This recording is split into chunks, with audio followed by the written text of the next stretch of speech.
Assalamualaikum warahmatullahi wabarakatuh. Sebelumnya perkenalkan, nama saya Putri Dewa Solehati. Saya dari kelas MN22G.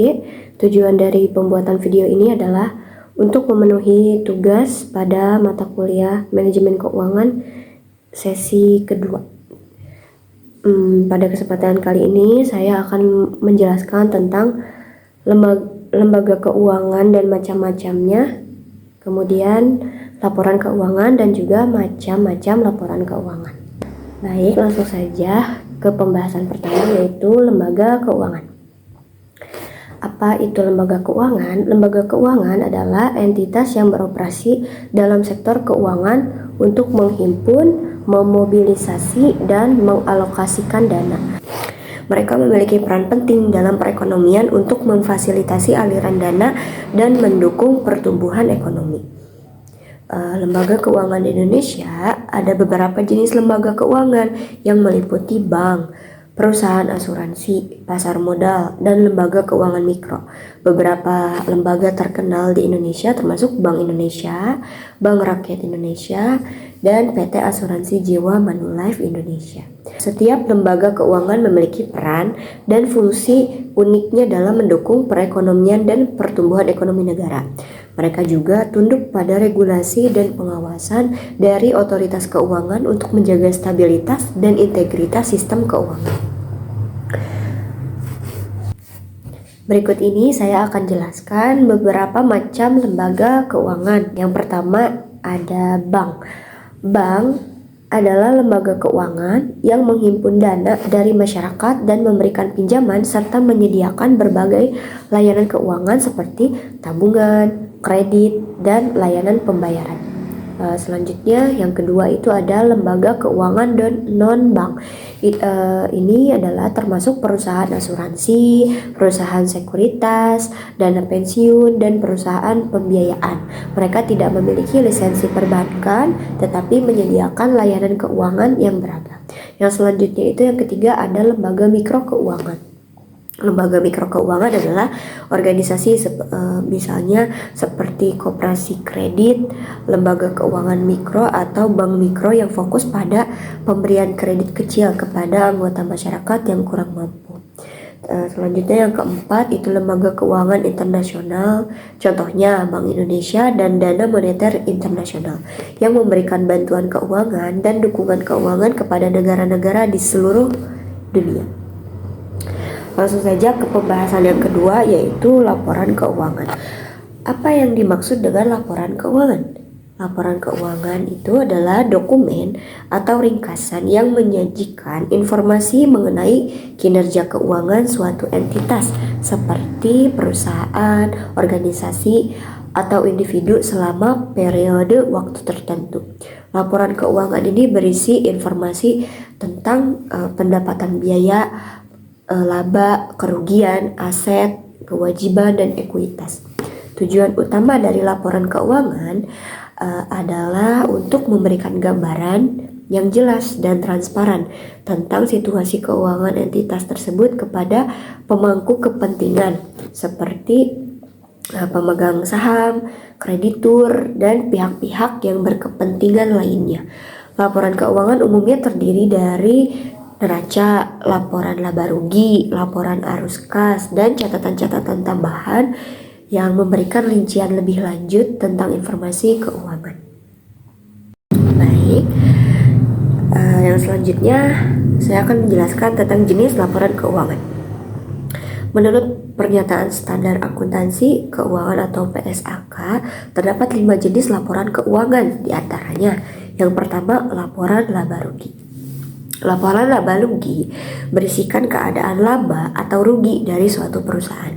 Catatan ini bertujuan untuk memperjelas kondisi finansial perusahaan dalam periode tertentu agar kemudian dapat pemilik usaha gunakan sebagai bahan evaluasi. Ada 2 jenis catatan laba rugi, yaitu single step model dan multiple step model. Perbedaan antara single step model dengan multiple step model itu yang pertama, single step model bentuknya lebih sederhana, menunjukkan satu kategori pada pendapatan dan pengeluaran. Yang kedua, multiple step model bentuknya lebih kompleks, berisikan informasi yang lebih lengkap karena di dalamnya terdapat pembagian pendapatan dan pengeluaran menjadi beberapa kategori. Contoh konkretnya adalah adanya pendapatan operasional dan biaya operasional. Yang kedua itu adalah laporan neraca. Neraca dapat kita sebut sebagai catatan posisi keuangan yang menyajikan informasi seputar aset, kewajiban, dan model dalam satu periode secara menyeluruh dan terperinci. Neraca dapat kita gunakan sebagai penunjuk kondisi dan informasi keuangan perusahaan. Informasi aset, kewajiban, dan modal dalam satu periode adalah elemen penting dalam neraca yang jika kita rumuskan dalam persamaan akuntansi sebagai berikut. Itu yang pertama, aset atau aktiva atau sumber daya yang terdapat secara hukum dan bernilai ekonomi seperti mobil, tanah, dan kas. Aktiva terbagi menjadi dua, yaitu aktiva lancar dan aktiva tidak lancar. Kemudian ada kewajiban atau utang yang harus dibayarkan kepada pihak lain seperti pinjaman bank, pajak, pinjaman ke institusi finansial, dan sebagainya. Selanjutnya itu ada modal atau harta kekayaan perusahaan milik pemilik usaha yang akan terus bertambah seiring dengan bertambahnya investasi ke perusahaan. Selanjutnya yang ketiga itu ada laporan perubahan modal.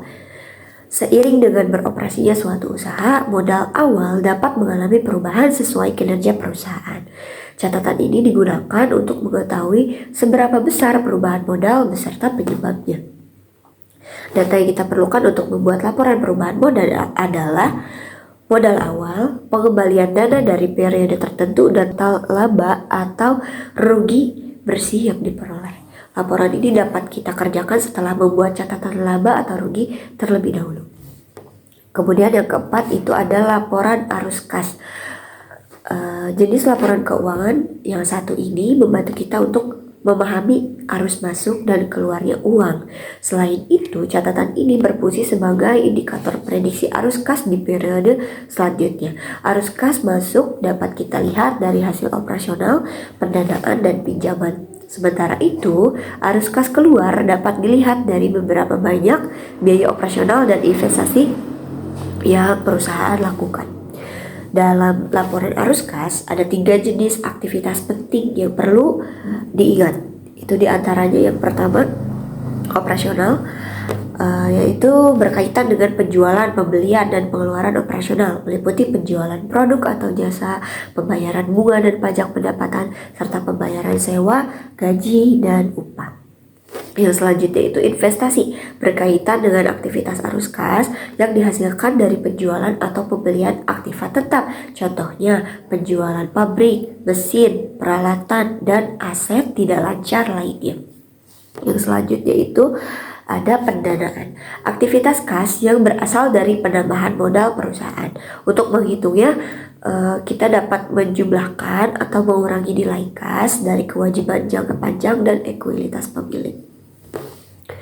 Laporan arus kas sama krusialnya dengan neraca dan laba atau rugi. Tampaknya sulit untuk mendeteksi baik buruknya kinerja usaha. Yang selanjutnya itu yang kelima ya, catatan atas laporan keuangan. Catatan atas laporan keuangan ini disusun berdasarkan penjelasan rinci terkait jenis laporan keuangan neraca, laba rugi, perubahan modal, dan arus kas. Umumnya, catatan ini dibuat oleh perusahaan berskala besar untuk menyajikan informasi yang memadai dalam laporan keuangannya. Dokumen ini berisi info tambahan mengenai kondisi perusahaan, termasuk memaparkan penyimpangan atau anggapan inkonsisten di dalamnya. Dengan penjelasan rinci di dalamnya, kita dapat memahami secara menyeluruh jenis-jenis laporan keuangan lainnya. Tentunya laporan keuangan ini memiliki fungsi dan manfaat bagi pemilik bisnis maupun investor untuk mengetahui kondisi perusahaan.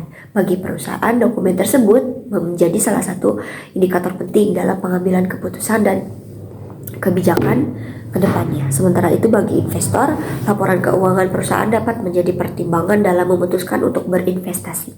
Laporan keuangan menjadi salah satu indikator krusial dalam analisis fundamental saham.